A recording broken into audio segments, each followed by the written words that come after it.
All right. What's going on, everybody? Christopher Inks, Andrew Paris, Tillman Holloway, known as Satoshi Jokamoto, as you can see. I had a couple of good ones, and they were laughing before the show. So even if the show's unsuccessful, I was successful today.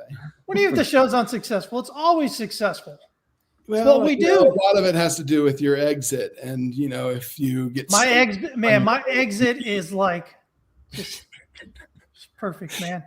Anthony Pompliano, see, we've been working with him. He does something that's way better than your exit, which is let's wake up and get after the day ferociously or something like that. And yeah, I like that. See, that's something you can argue. Like that's a verb. Like we're going to go take on the world. Yours is like the only thing you can control is how much you leave. Mine is like actually something legitimate. Mine's like, hey, listen, let's actually make money and keep money in the market. In life is how much they beat me up.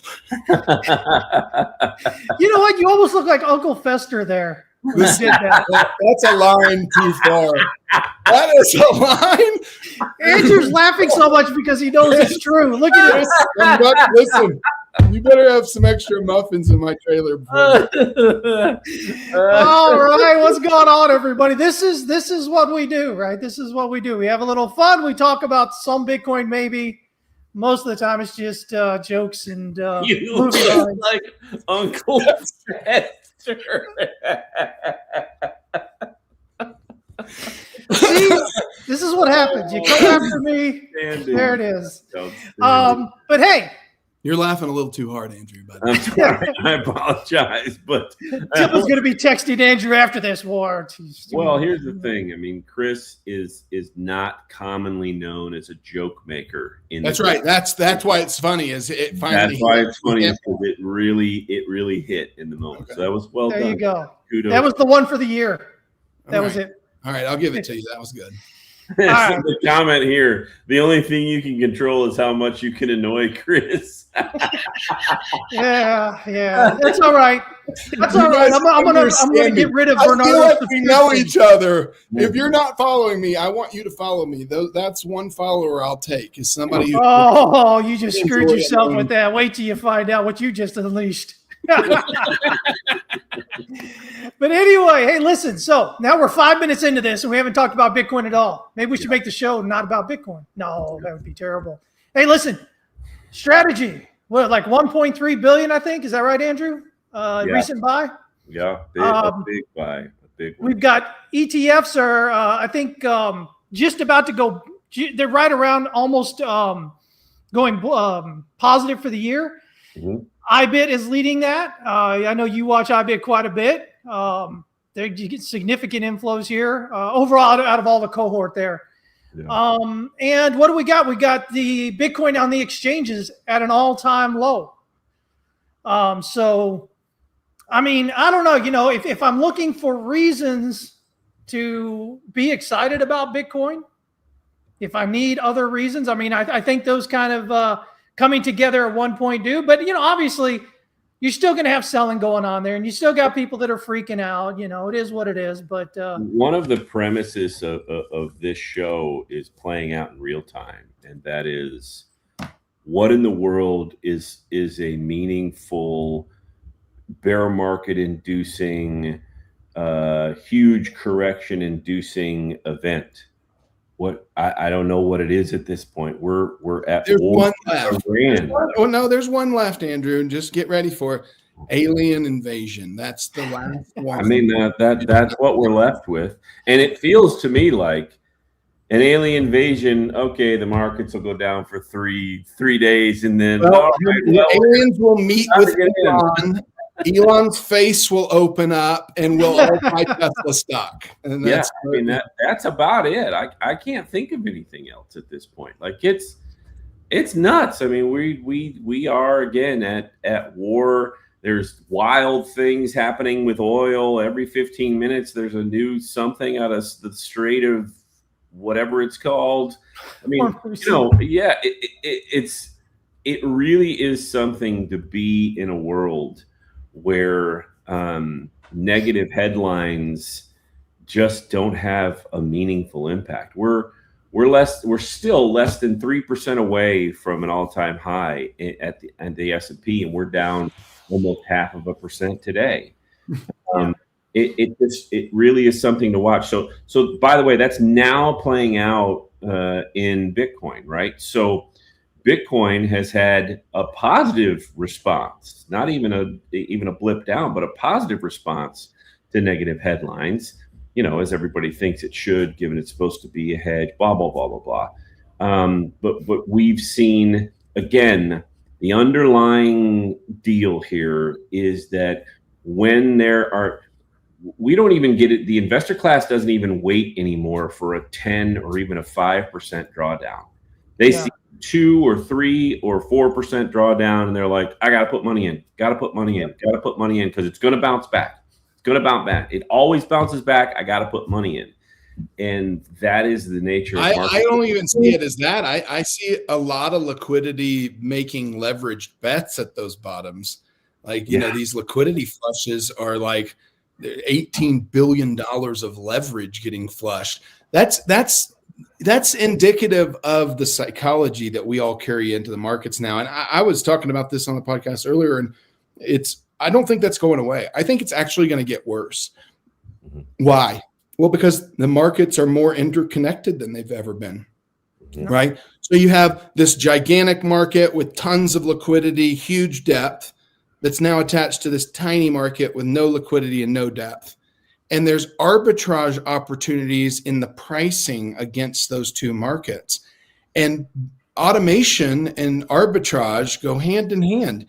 So you have arbitrage bots that are literally just playing the spreads against each other. And, that creates a lot of incentive for price movement and for volatility. And when you have markets being connected on a daily basis to this growing hub of globally interconnected markets, there's more and more volatility that's going to ensue. And if you look at like even silver, oil, all the tech stocks, Bitcoin, everything is volatile now. Name me something that anyone talks about that isn't volatile. I don't know of one. And so my premise is like the age-old adage of stick your 401k to work and grow it to eternity, and you're able to retire. I think those days are kind of over. I think what you now are left with is healthy diversification across highly volatile asset classes and putting very little risk as it pertains to capital into those placements over long periods of time. I think that's going to be the only way to essentially guarantee that you've picked a winner, and that you're not having to wait exorbitant amounts of time for that winner to be on center stage. I think that's going to be a really, my dad used to say a new train's leaving the station every day. So just stay at the station, bet on those, And so it's like, I think we're all just looking for the next train, and everybody's willing to pile in because access is so easy now across so many different, entry points. Yeah. And something that is not in the headline of the show, but I think is really important. So like almost 2 hours ago, MasterCard made an announcement that they've added 85 crypto native companies, and they're, effectively crossing, I'll just read it. What once ran in parallel to existing financial systems is increasingly being applied to solve practical real world needs. Behind the scenes, from cross-border remittance to B2B money transfers. Yeah. In other words, MasterCard is like, I don't care what's going on in Congress with clarity schmerity. We're just going to keep moving forward. And these 85 companies, like they're, basically every crypto company that matters is in this group with MasterCard. So it's payments like crazy all over the place. Well, being connected and so, that's one example, but me and you talked about, over the last week, another example that's just mind bending. You've got OKX last week publicly gets hit with a $502 million or $504 million, I guess, fine or settlement from the Department of Justice.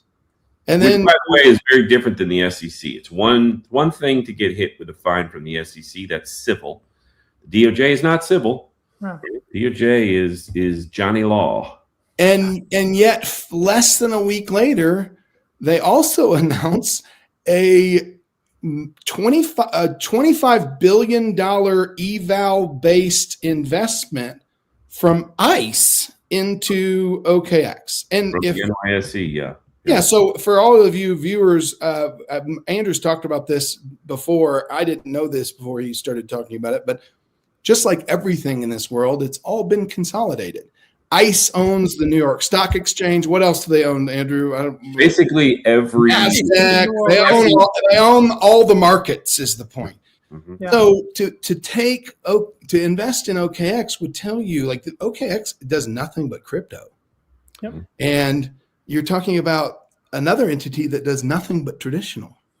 And By the way, so Intercontinental Exchange, the one sizable exchange they don't own is NASDAQ. So NASDAQ's its own entity. Okay. Then there's the NYSE, which is basically the real named entity in ICE. ICE owns like all the exchanges in Europe, Denmark, all sorts of stuff, right? What I find interesting about that is it seems to me that the idea that at some point these crypto exchanges, so what happens when you put big money into a company? What that does is it gives you sort of access and proximity, right? That's the first thing it does. But then it's effectively, especially in these types of situations, oh goodness, Amber Alert. So it sorry. There's no way to silence those. This is Yeah. So it effectively gives you access to figure out, all right, we've put a bunch of money into this company. Do we also want to just buy it in the future? Right? That's effectively what this looks like. I think it's integrated data flows too. I think it's Yeah, well, of course. I think being able to see over the fence Mm-hmm. in that regard is a major advantage. I mean, it's just huge. I mean, Well, and the reason why I say that is because, it's like the whole Pepsi Monster thing. I'm not entirely sure if I'm getting it right, but Pepsi is like, 20% of Monster and then 30% of Monster. And then effectively at some point they just acquired all of Monster or bought, the larger share of it. Right. And so I think that's where we're at with this stuff. I know for a fact that there are some exchanges that would certainly welcome, an acquisition. But at the same time, crypto exchanges still have fairly significant pricing power. Yeah. Because as a class, there's a certain amount of them. Explain that to everybody who doesn't understand what that means. Pricing power means gouging on fees is the way. they can move commission rates anytime they want all over the place. And crypto investors, generally speaking, don't freak out when that happens. They don't lose their mind. They're just like, well, it is what it is. We've been paying crazy fees for forever, and so it's just. Well, I'll give you an example. I mean, Coinbase increased their fees in a huge way late last year. Gemini just increased their fees from 40 basis points to, a lot more than that. And so they're, as these exchanges are looking for additional, if you're not Coinbase and you're not Binance, you are trying to navigate a bear market. You're trying to navigate it in a couple of ways. You're trying to navigate it with prediction markets, and let's see if this catches on. And then the other way you're trying to navigate it is by cost cutting and then increasing fees for your services, what you provide people. We'll see how that plays out long term. But as Arch Public and we work with exchanges, we're watching it happen in real time. Like we're updating when people want to know what the fees are for using our products on different exchanges. We have a document and we say, well, these are the ones we work with and this is their fees.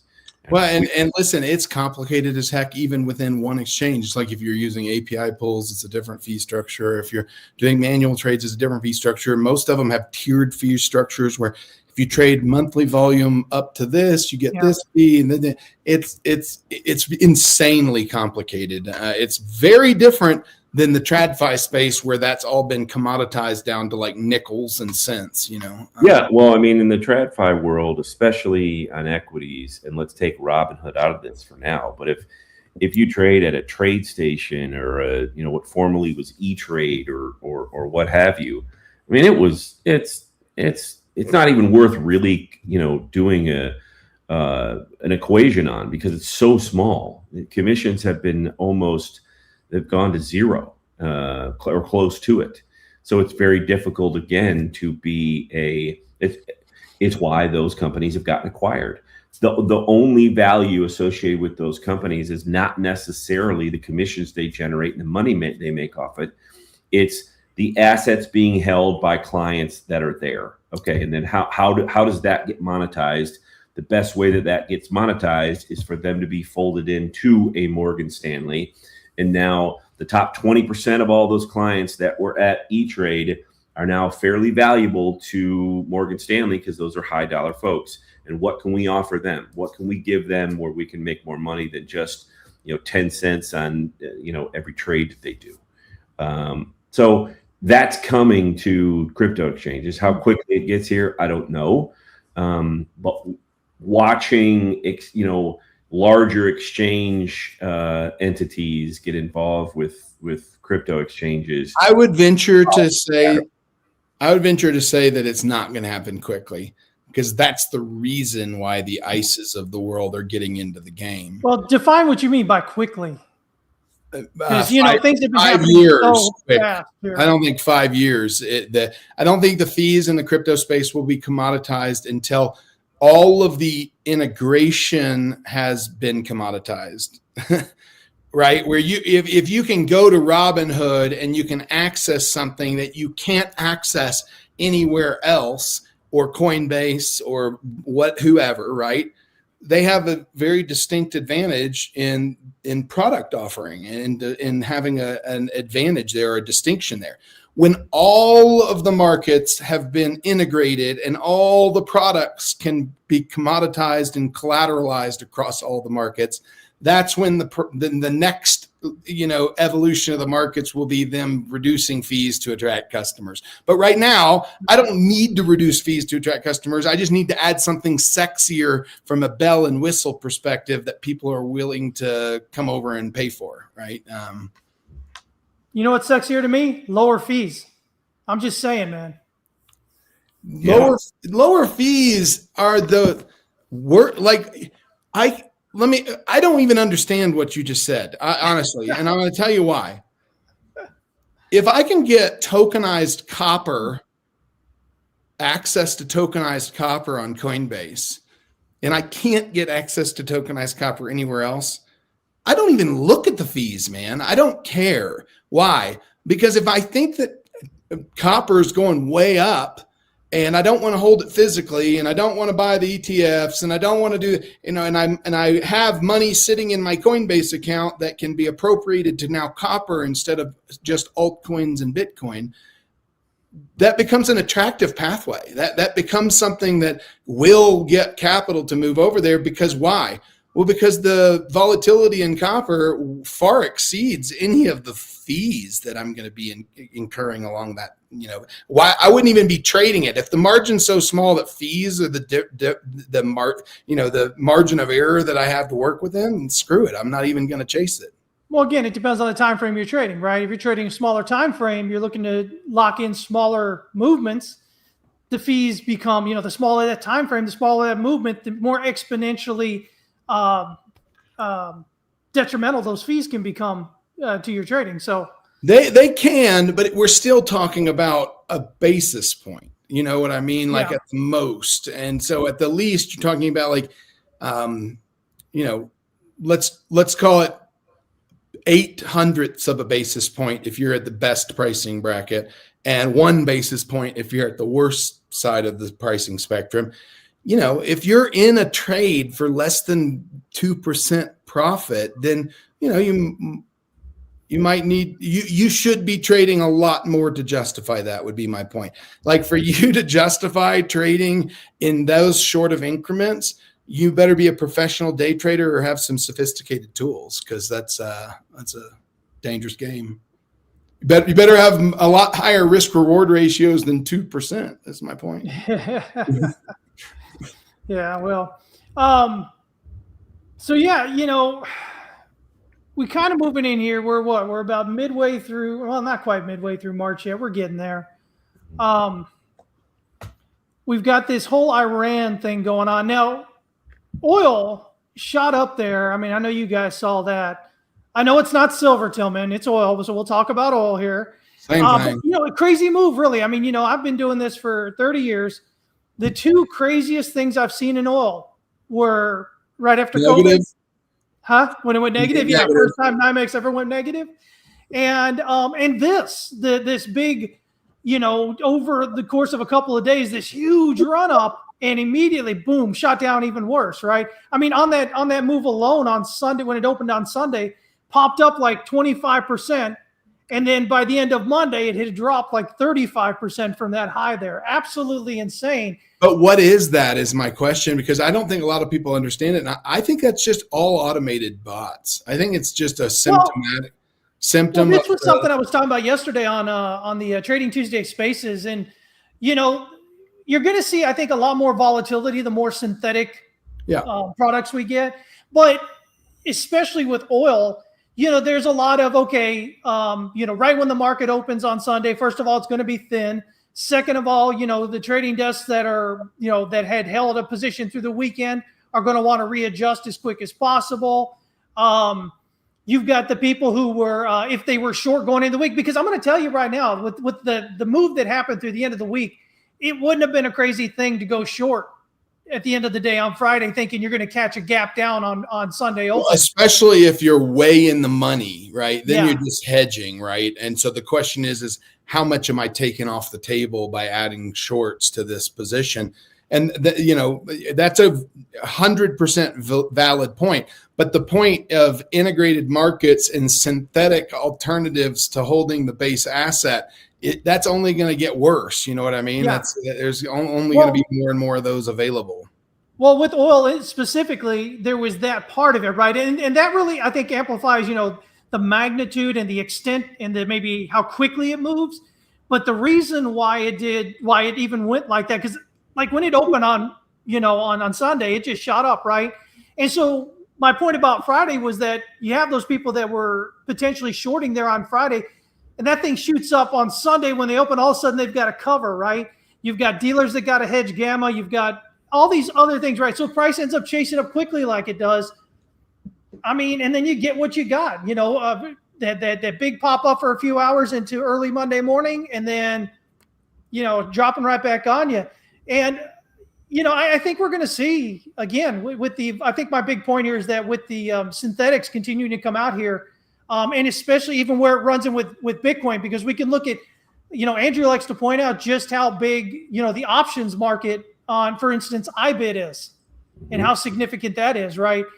And so we're seeing all this happening with Bitcoin. And, I think in kind of agreement with your earlier point there, Tillman, about, going forward and volatility. I mean, I think this is a legit thing. This is a real thing. And I think if you don't know what you're doing, if you're going to trade, if you're coming in listening to somebody teach you how to trade, how they traded 30 years ago, I think you're going to get hurt pretty bad. And I would never take a short position in this day and age as a primary. Yeah, I wouldn't. I wouldn't, because the volatility risk to the upside has exponential risk attached to it. Yep. And the volatility risk to the downside only has goes so far. Potential. Yeah. I'm trading cap potential for unlimited risk. Well, show me an example in life where that is a good method to the madness. And so I think what we're seeing is all of these markets are inevitably going to catch all the inflationary dollars that are coming into the existence, especially over the last 5 years. Those haven't even been recognized. We still have trillions in money market accounts. you're talking about new debt being purchased now by the Treasury. We're now in quantitative easing.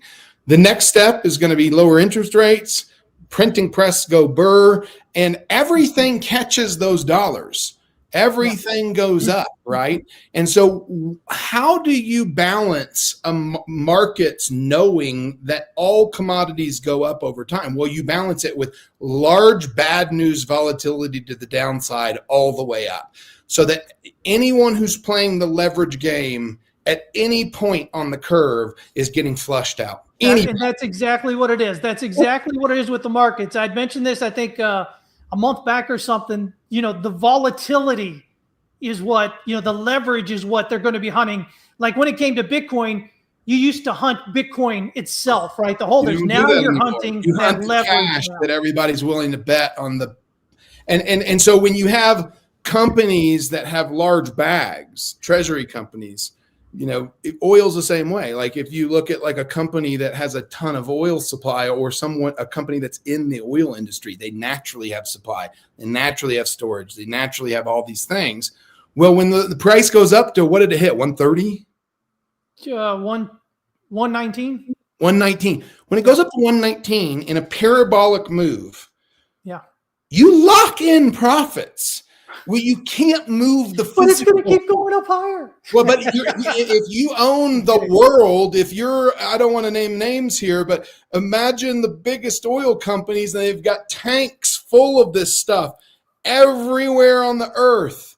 And it took them a cost to produce of $20 a barrel to pull it out of the ground and put it in this big tank. Now they have gluts of it. Okay. So price spikes to 119.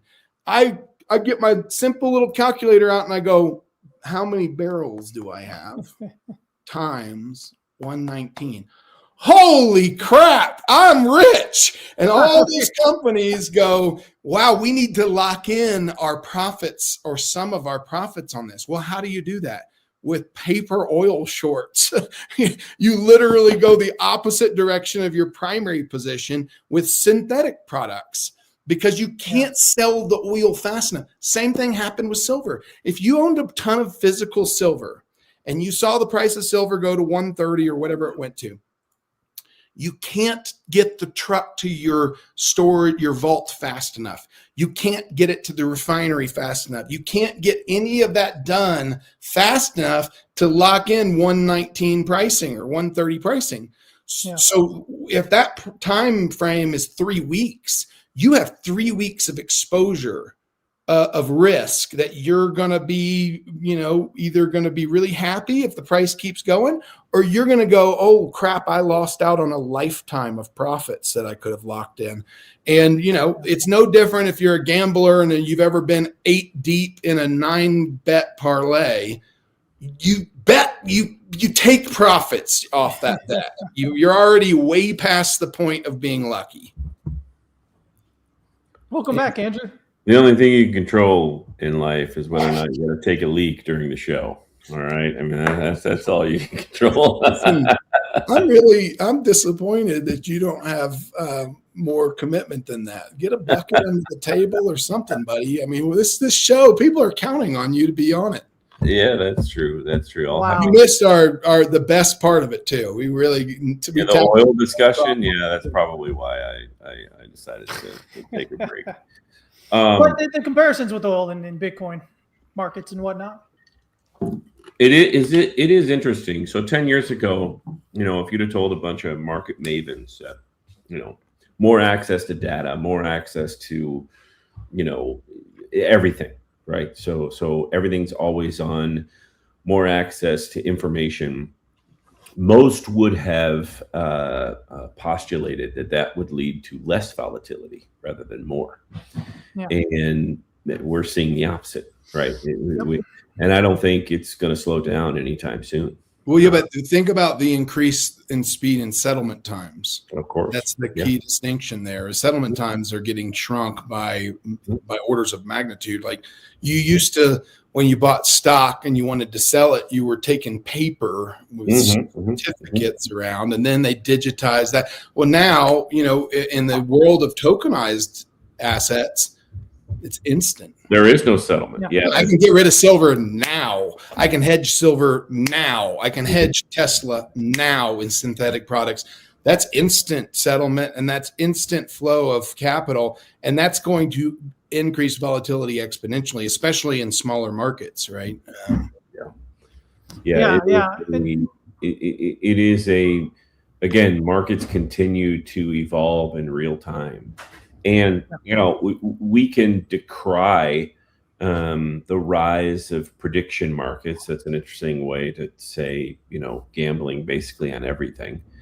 But at the same time, they're not going to go away. They're going to be integrated into a way that, and I'm sure people have talked about this way sooner than I have, but not only will you have the actual equity, right?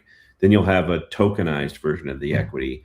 And then you're going to have a version of the equity where you can bet on whether or not it's going to go up or down for the day, or up and down for the 6 hour, or up or down for the 12 hour. Well, then you're going to have 8x long that. Yeah, you'll be 4x long. Yeah, 4x long the actual bet on whether or not it's going to go up. So you're 4 levels removed from actually owning the actual asset itself, and now you're making bets on bets on bets. Now, is there an opportunity for there to be meaningful problems? Bets on bets. Yeah, I'm tokenizing that. Yeah, bets. Yeah, I mean, we've seen this before, right? If you spend any time being an adult during the great financial crisis, the real issue was not necessarily the slowdown in housing prices, all that stuff. It was the bets on bets on bets on bets. Yeah. We're counting on a lack of volatility, right? And so, where do we go from here with all this stuff? It just means that volatility is here to stay. And it's going to be interesting to watch. I mean, Polymarket is doing way more volume than a lot of everybody else and everything else. Well, if there's one thing I can add to what you just said to help our viewers, it's something that was taught to me by a kingpin in the crypto space back in 2016. And it was this. I watched the altcoins do these cycles, right, where they would just pump and you would just go on like, why Litecoin now? Why this Dogecoin? Why this? And it felt very systematic, and it felt very orchestrated, and it felt like I wasn't in the club. So, and Zcash, if you remember this year, had a very similar type of a run, where it's like if you knew the people who were going to do that, you got to make a bunch of money with them. And if you didn't, you didn't. And I was sitting around with some guys who literally, y'all know their names, and and I said, what's the secret text thread? Like, how are you, what's the game? I don't understand how there's this clear pattern. Like, how are y'all making money on all of these things? Because they were all making money on every single one of them. Mm-hmm. And they said, oh, it's simple. You can't be greedy. And I said, well, what do you mean? And they said, well, we don't bet on one. We don't know when they're going to pop off either. We just spread our capital across all of them. And the ones that are popping off pop off so much. They're so big in return value that then we go double down on all the other ones. And then they just keep and you do that long enough, there's a new one that's popping off every day, and you're the winner of it. No different than if you were at the craps table and you had been pressing bets the entire day on numbers, and you finally roll the number. You get the big payout. And a lot of people, I think, don't understand that is diversification. And that is the way you manage volatility in markets, is you got to stop trying to pick the winning horse and bet on all the horses, because the payouts on all the horses make up for all your losing bets. That reminds me of I saw a prediction market idea pretty similar to that, which was basically you're looking for predictions. What is it like? Something like under 5 cents or something like that. And you're going to lose most of them, but the ones you hit are going to hit like 50 times, and they're going to hit like 60x on it and whatnot. It's more than going to make up for the losses that you made along the way. But with that, again, human beings are funny. Most people aren't willing to take those little losses, right? Most people aren't willing to, we see it in trading all the time. Rather than take the loss where you need to get out. Well, there's an old thing, and I know you've used it before. It's like most people would rather be right than rich. Yeah. It's ego that they're craving just, validation on. It's not their wallet really, because they'll convince themselves of anything before they convince themselves they're wrong. Yeah. And I talk about this all the time. I mean, every chance I get with the people over at TWC, when I go on like Trading Tuesday, stuff like that, I always talk about that, everybody's they're out there like, oh, Wall Street, oh, crypto whales, oh, they're all manipulating, they're all taking my money. I'm like, no, you're just losing to yourself. I mean, at the end of the day, when you're in markets of any kind, whether, whatever, it's you against yourself. How well can you deal with your emotions that are going to come up, whether you're winning or whether you're losing? Because some people think, hey, you know what? If I'm winning, it's okay to be excited. It's okay because I'm winning. We're all Charlie Sheen. We're all winning, right? Oh, well, you kind of see how that works out, right? You come crashing back down. But that's the hardest thing. But see, there's the other thing, though. People think that that someday they're going to be magically learn how to control their emotions. They think, oh, one day they're going to have control over emotions. It's all great. But the reality is you don't ever really get to that point. You're a human being. Emotions are what make us human, right? And so the more important thing is to have a plan. If you can at least have a plan, that's something that you can put right there in front of you and you can follow the steps on the plan. Now, you may or may not follow it at the end of the day, but you've got a lot better chance of doing that than you do of controlling emotions, whether you're in the market or whatnot, right? I mean, look at how fast people explode at each other when they get in arguments and whatnot, how quick, somebody can go off, right? Well, everything, Andrew says this all the time, and I've started to use it as something that it's way better than the only thing you can control is how much you lose. I doubt it. It is. But it's like the truth is typically found in the middle. You know what I mean? And there is a lot of like, in my nerdy form, I would recharacterize that as like everything returns to the mean. And it does, you know what I mean? Like if you find yourself on the high cycle of anything, life, trading, anything, lock in some profits. Some profits. There you go. Exactly. The phrase Tillman is looking for there is nothing is ever as good as it seems or as bad as it seems. Reality lies in the middle. Yeah. And so, you can be on the mountaintop, but nobody ever stays on the mountaintop. Yeah. You can be trundling through the valley, but at some point your fortunes turn to the upside. So, halfway up the mountain, halfway down the mountain is where most of life is lived. And so, see that as it is when you find yourself at the top of the mountain, enjoy yourself. Yeah, take a few, take some pictures, take a few deep breaths, but understand that it's, it's again, there are so many analogies in life, right? Like if you've got a great life and you've set yourself up well, then, maybe you take 1 or 2 vacations a year and one of them's the really nice one, right? But that's like, that's like less than 1% of the totality of all the hours in the year, right? So you can't live there. You can't live in that moment. It's generally probably not even healthy to live in that moment and eat pretzels and ice cream at Disney World. Like you can't live there. And at the same time, the most difficult moment in your life, say you 3 or 4 days at the hospital and you got to have a surgery. Again, that's only about 1% of your year, and you're not going to live there either. So,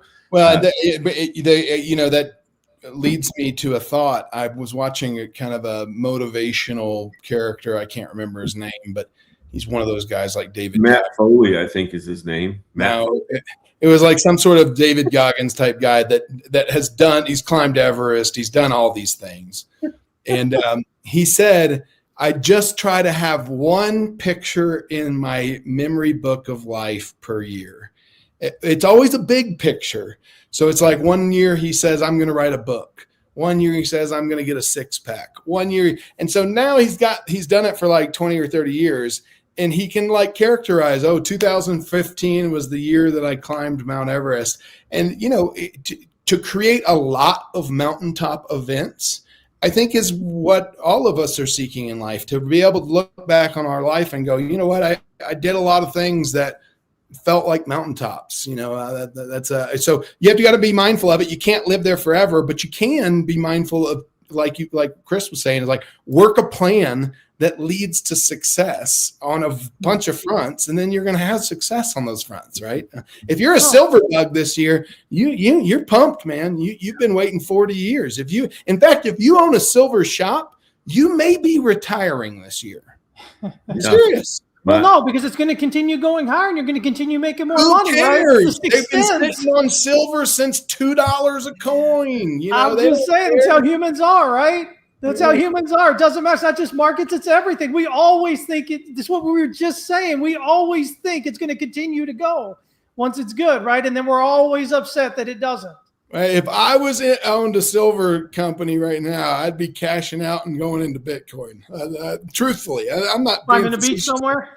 Well, I just like let me tell you something about the silver market that's hard, is that there is a lot of friction in transportation. Lots of friction. And man, you can get burned as bad. Like right now, to own a silver shop is the riskiest time in the history of the world to own a silver shop. Why? Because you're used to making this big of margins, and now the volatility swings are this big. So good luck managing your margins inside of those swings. And if you're not an expert in that hedging, you may be the one that gets left holding the bag. And what I mean by that is, like, let's say I own a silver shop. Andrew comes in my shop. He says, hey, I got this hoard of silver I want to sell today. Okay, let's look at the spot price. I don't even know what it is today, but 85 and change maybe. 88.23. And I go, yeah, okay, well, I'm going to buy, I can't buy it at spot anymore. And Andrew's like, well, these are Eagles, dude. You should be buying it over spot. I'm like, yeah, I can't. I'm not a buyer anymore. Why? You bought over spot Eagles for the history of your shop. What's changed? And I go, well, the price could be 82 tonight. The price could be 67 tomorrow. And if I buy all your silver, you have so much. It's 40% of my available cash. Yeah. If it goes down by 30%, I'm down 15% on my available cash, which is literally, I'm used to making 1% margins, man. I can't lose 15% on a trade that big. Or I go, God, I'm a silver dealer. I better please my customer. Yeah, I'll buy your silver. Boom, boom. And then the price drops and I'm out of business. And because I can't even get that silver to a refinery and get paid by the refinery for 45 days.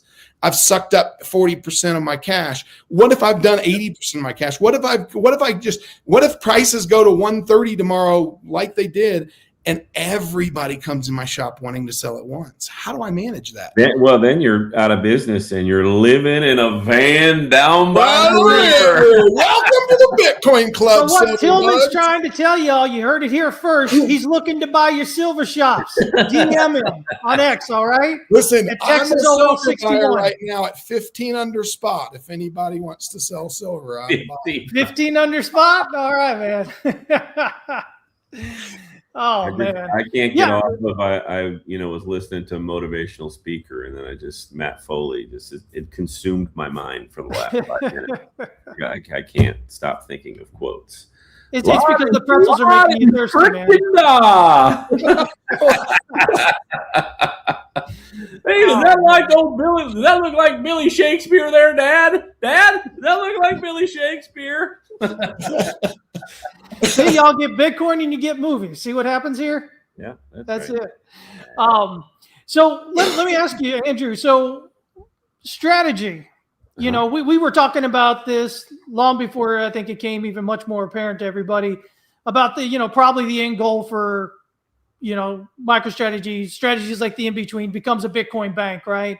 We see them offering all these financialized products with Bitcoin, Strike, all the S words, right? Mm-hmm. So what do you think happens between now and then? Yeah, here are my thoughts.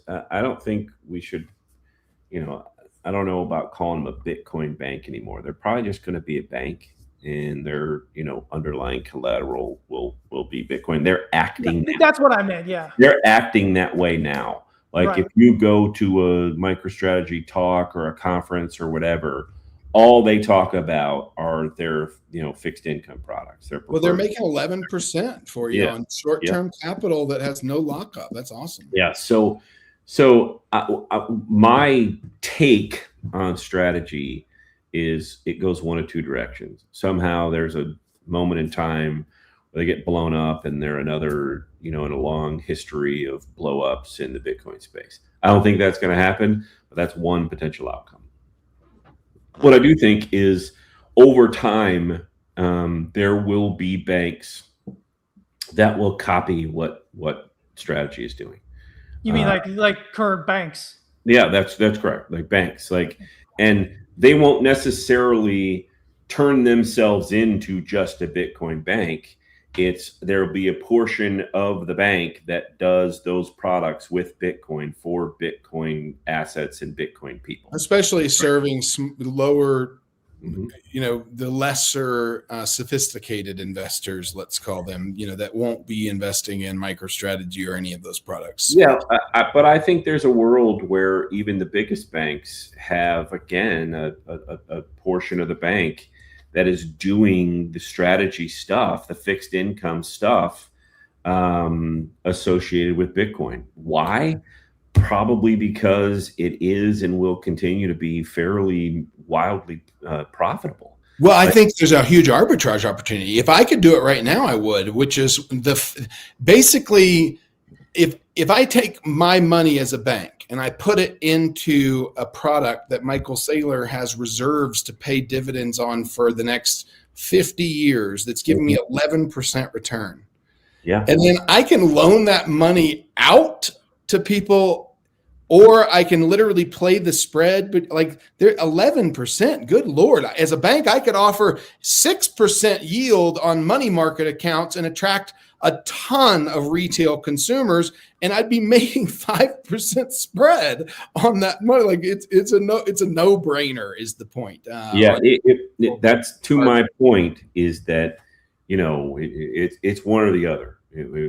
Given how juicy that is, there's either a very problematic moment, or this gets adopted by a lot of other folks and a lot of other banking entities, you know, maybe to a lesser degree, right? So there's people in the world, you know, on the risk profile that either don't know about MicroStrategy, or even if they did, are like, that just sounds too risky, right?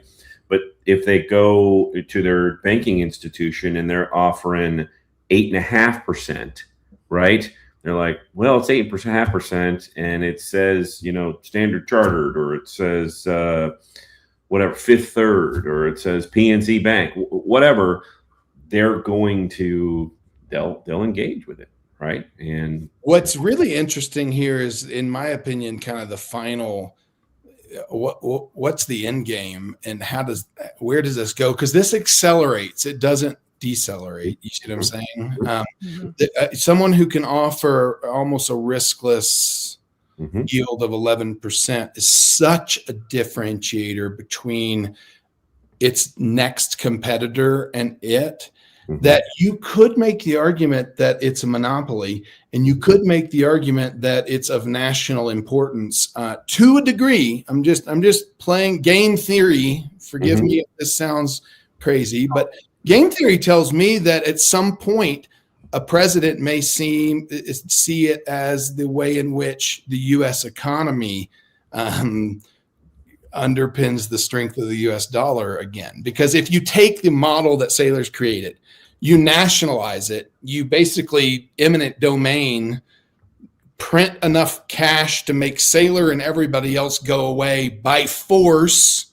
And you take all of that over and you just take the printing press and feed Bitcoin's price with it, you have the new model. And it would be something that would make the dollar the most attractive vehicle for investment purposes. It would provide the U.S. economy a way in which to attract foreign deposits and a sustainable 11% yield attached to the foreign deposits. Like that is, in my opinion, there's been things that have been less appealing that the government's gotten involved in, just like the Hunt brothers and them cornering the silver market back in whenever they did that 70s or whenever. By the way, the 11% product is their stretch product. Stretch, yeah. So it's gone up beyond 11% over the past couple months. Like I know it went to 11.25. Has it gotten higher than that? Well, he says as long as it stays, he's going to continue to increase it as long as it stays above, I think, 98 or 98,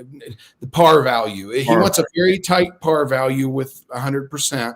And when it's there, he's going to keep kicking dividends out. So the better Bitcoin performs, the higher the dividend's going to be. The dividend will keep growing. I mean, that's why it's called stretch, because he'll keep stretching it. I mean, there's no question it's a compelling product. I just want you to think about the reason why he's been successful is because he got in so early, and now there's so much value there, liquidity depth, right? That he's his own market. And he's able to keep filling that market with more liquidity in the form of debt capital, right?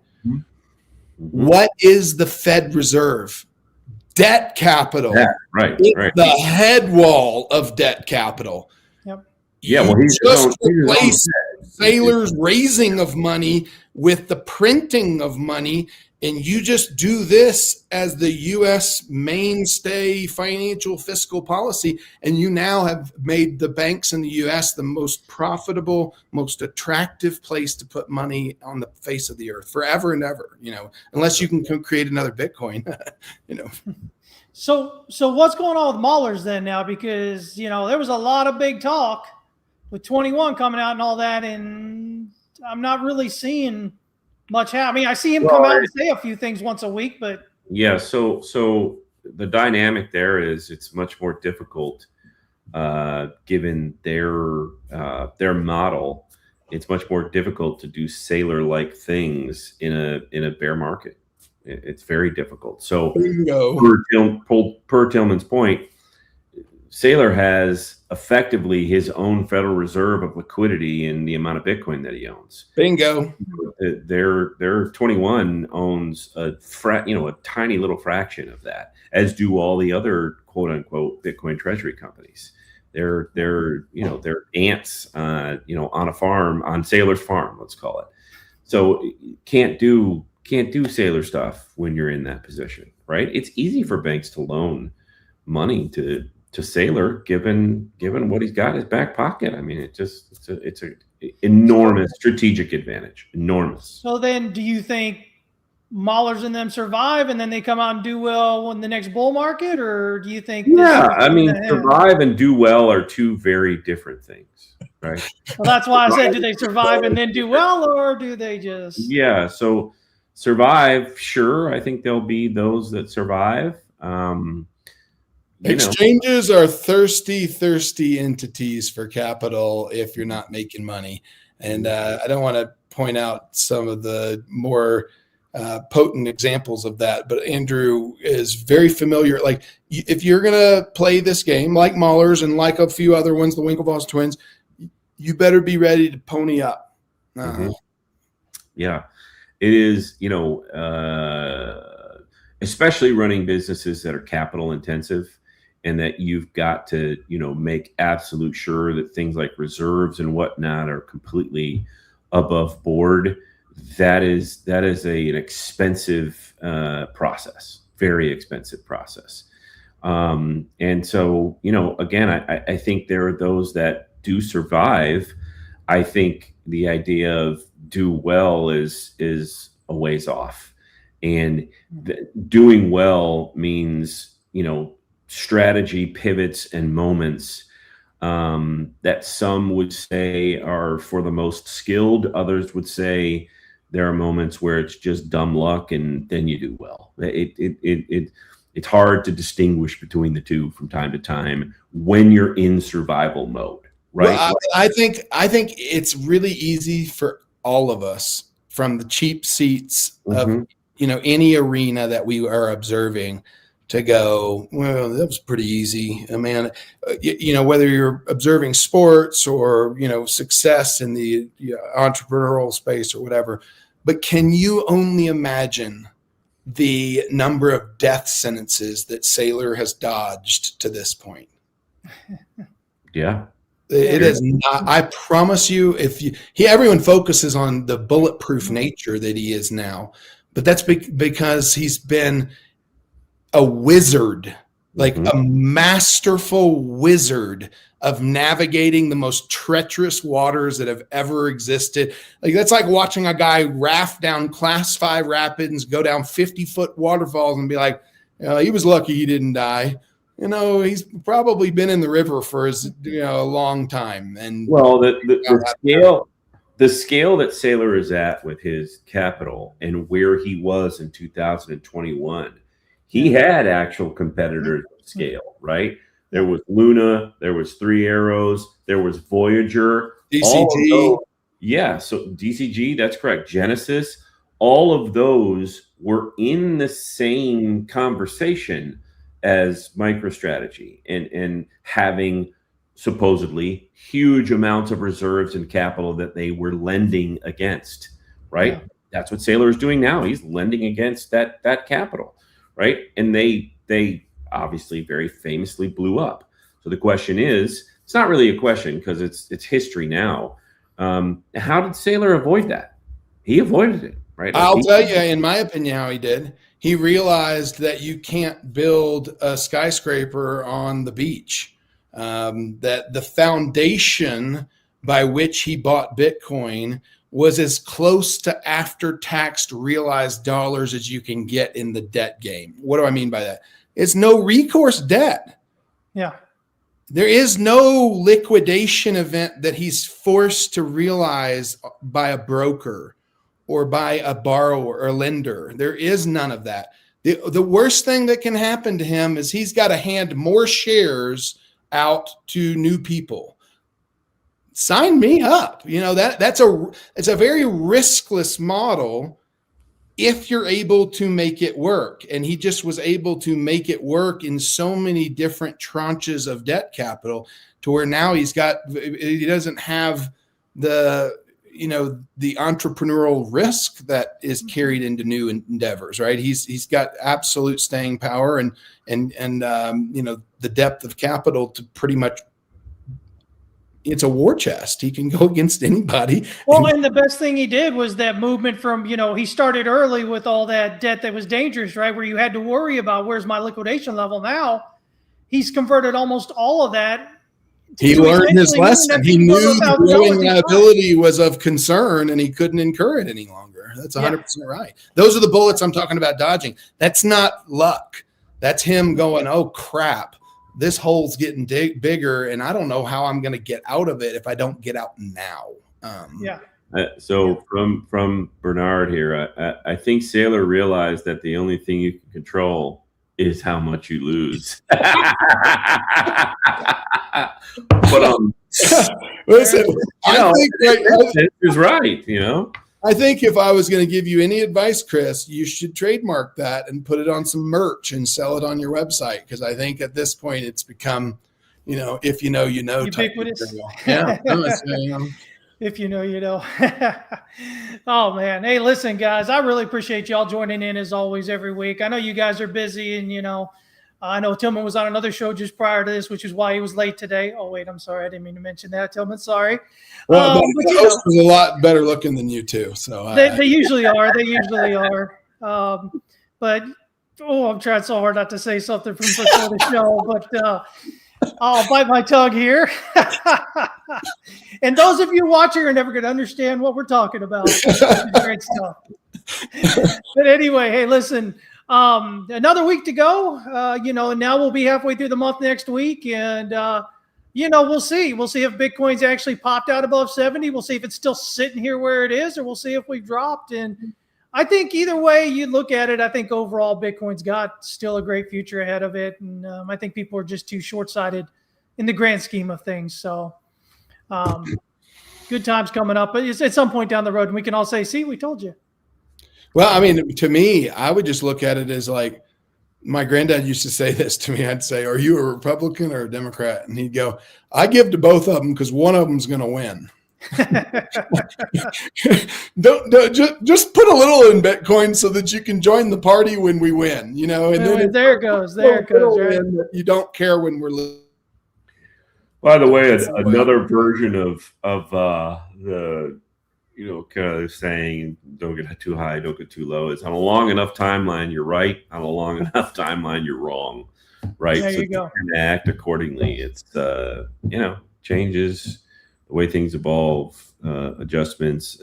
We've said it for a while on this show, where we're going to be 2 years from now, both with Bitcoin and financial services and the way that we interact and what's available to us. We're on the precipice of a massive, massive shift. And it's fun. It's cool. It's fun to be a part of. It's a great time to be alive and experience it. That's for sure. For sure. All right. Hey, listen, guys, thanks again for joining in. And everybody else, we'll see you next week, 11 a.m. Central, 12 p.m. Eastern. These guys are waiting for it, so I'm going to say it. The only thing you control is how much you lose. All right, guys, thanks so much for joining in. We'll see y'all next week. Take care. Thanks, guys.